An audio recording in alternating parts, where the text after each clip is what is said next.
Developing storm system ready to throw another round of heavy rain our way. We will track it all in just a moment. Investigators say 2 people found inside a burning southern Kentucky home were shot to death. The latest on the investigation coming up.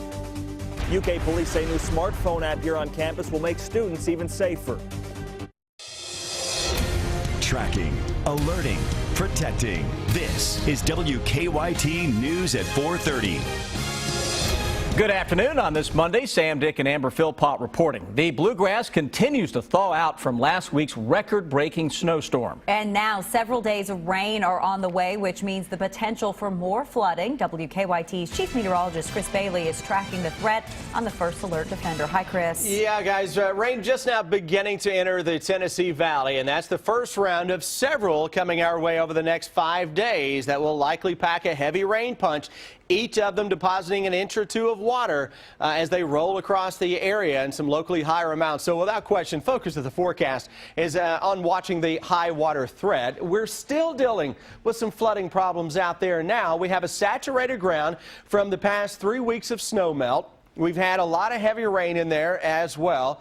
Waterways are up. Creeks and streams are still swollen. Our rivers, in some cases, are still in flood. You can't hold a lot more water. And unfortunately, you look at Defender here on the Broadview, and there's a lot more water that is screaming northeastward out of the Lone Star State of Texas. Some showers into the Tennessee Valley. This is lifting to the north and will creep into parts of the area later tonight. The heavy rain threat, though, really doesn't kick in until very late tonight and into the day tomorrow. Live First Alert Defender has nothing showing up across central and eastern Kentucky as of now. That will change up again from southwest to northeast as we go into later tonight and early tomorrow. Now, if you're out and about in the short term, nothing going on. Still mild out there this evening as temperatures drop from the 50s into the mid and upper 40s and kind of put the brakes on as clouds thicken up and showers begin to creep in from southwest to northeast. Guys, coming up here in a little bit, we will walk you through this first round of heavy rain coming your way with the hour-by-hour forecast. That's in about 10 minutes from now. Chris, thank you. Still a lot of questions about the murders of a southern Kentucky couple. The bodies of the Laurel County husband and wife were found in their home Sunday morning, and their home had been damaged by fire. WKYT's Phil Pendleton has more from a shocked community. It's our top story at 4:30. The bodies of 62-year-old Donnie Jackson and his 58-year-old wife Sharon were found in their homes just down Slate Ridge Road here. People tell us this is a safe area, a relatively crime-free area, and they are simply shocked this happened.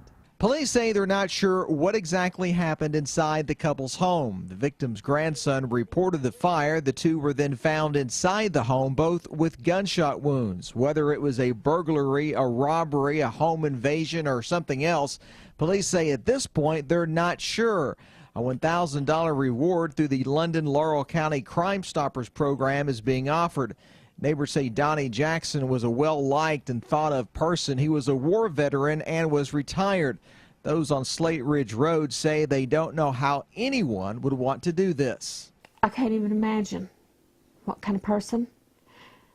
As I said before, with that it was somebody that was either very stupid or very brave. We're told that the couple's relatives are still working on funeral arrangements. The coroner's office tells us that has not been set yet. In Laurel County, Phil Pendleton, WKYT. We're tracking a crime alert near the University of Kentucky campus. Police say that someone broke into an apartment on Lexington Avenue about 3:30 this morning. 3 people were sleeping inside at the time. They told police the thief stole a TV and one of the victims' green 2011 Toyota RAV4s. They did not get a good look at the thief. That person and the stolen car have not yet been found.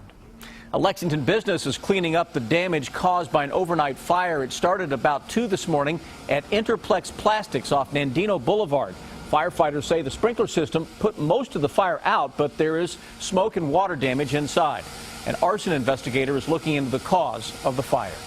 Another overnight fire in Lexington has left some people without a place to stay. That fire damaged an apartment on East 6th Street at MLK Boulevard about 10:30 last night. Firefighters say everyone made it out safely thanks to some alert neighbors. At the time of the fire, there was people in the front apartment of the building. They smelled smoke, and once they smelled smoke, they also had somebody start knocking on the front door. Then they exited the structure. Firefighters also said the fire damaged a neighboring apartment building, but the people who live there are able to stay there.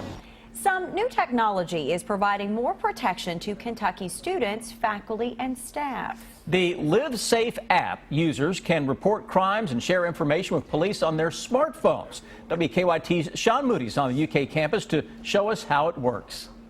If UK students are walking across campus and think they need help, they can run to one of these blue towers and immediately be connected with university police. The SGA president said students want to feel that safe off campus, too. He says that's one of the reasons they're launching this app.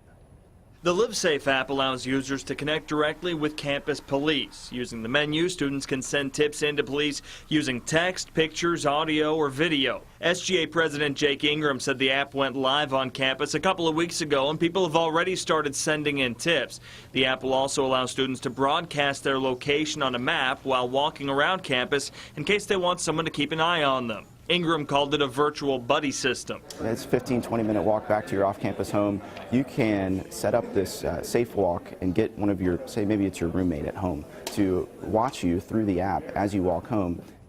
And Ingram said about 1,000 people have downloaded the app since it became available here at UK. In Lexington, Sean Moody, WKYT. Very impressive. Live Safe was co-founded by a survivor of the Virginia Tech shootings. It's free for students and faculty to sign up. It will cost the university and student government $25,000 per year. If you drive in Lexington, you're being warned now. Police will target speeders along 4 busy roads in town. That stepped-up enforcement begins next Monday.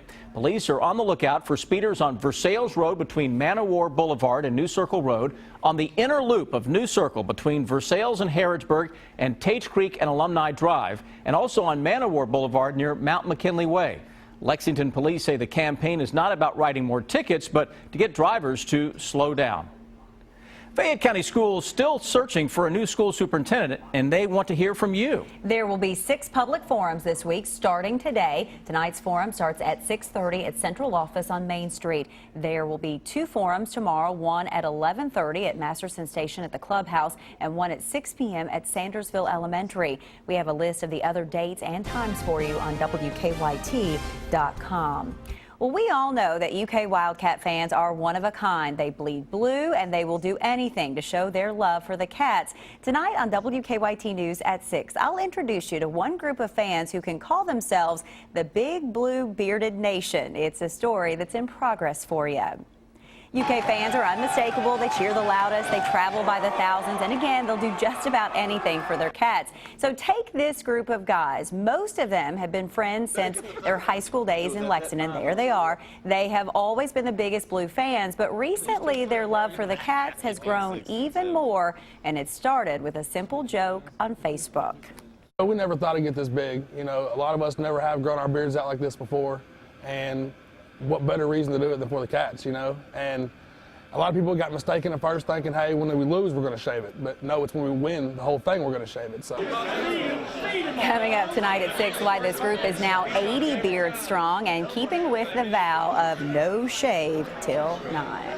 I have to say, they have well-trimmed beards. Some at least of them. The group that you're showing us. But I'm curious, at some point, let's say Kentucky wins the championship, we're hoping and expecting, will they shave at some point? So in theory, you would think there'd be a big day. Right. They're all going to get together and shave them. And I asked that question, and they haven't come up with that yet. They're very confident. They know that the Cats are going to win 9. But stay tuned, because coming up tonight at 6, one of them says, hey, maybe we won't shave. Stay tuned to see what's coming up for number 10. So they're looking for bigger and better things. Handsome looking group of guys. You got to meet all these guys. It's a great story.